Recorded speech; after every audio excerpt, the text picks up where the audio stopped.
যারা অশ্লীল সিনেমা দেখেন, যারা অশ্লীল কিছু দেখেন, দেখার সময় এই হাদিসটা মাথায় আনবেন। কি কয় নবীজি দেখেন, তিরমিজি শরীফের 2429 নম্বর হাদিস।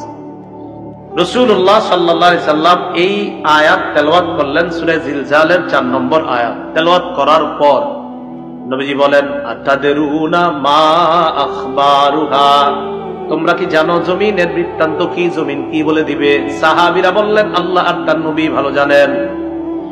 নবীজি বললেন, ফাইন্না আখবারাহা আন তাশহাদা আলা কুল্লি আবদিন ওয়া আমাতিন বিমা আমিলা আলা যহরিহা আন তাকুলা আমিলা কাযা ওয়া কাযা ইয়াউমা কাযা ওয়া কাযা।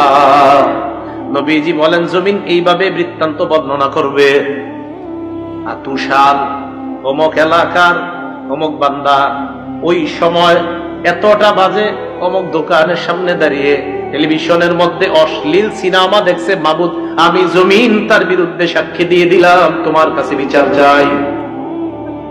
সময় স্থান সব বলে দিল। তো বলেন তো, আমার আপনার আমল নামা এটা কিয়ামতের ময়দানে আল্লাহ হয়তো ডান হাতে দিবে, না হয়।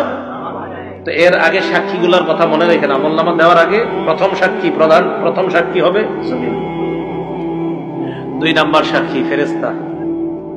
সূরা ইনফিতরের 10 থেকে 14 নম্বর আয়াতে আল্লাহ বলেন, ওয়া ইন্না আলাইকুম লাহাফিজিনা কিরামান কাতিবিনা ইয়ালামুনা মা তাফআলুন ইন্নাল আবরারা লাফি নাঈমিন ওয়া ইন্নাল ফুজ্জারা লাফি জাহিম।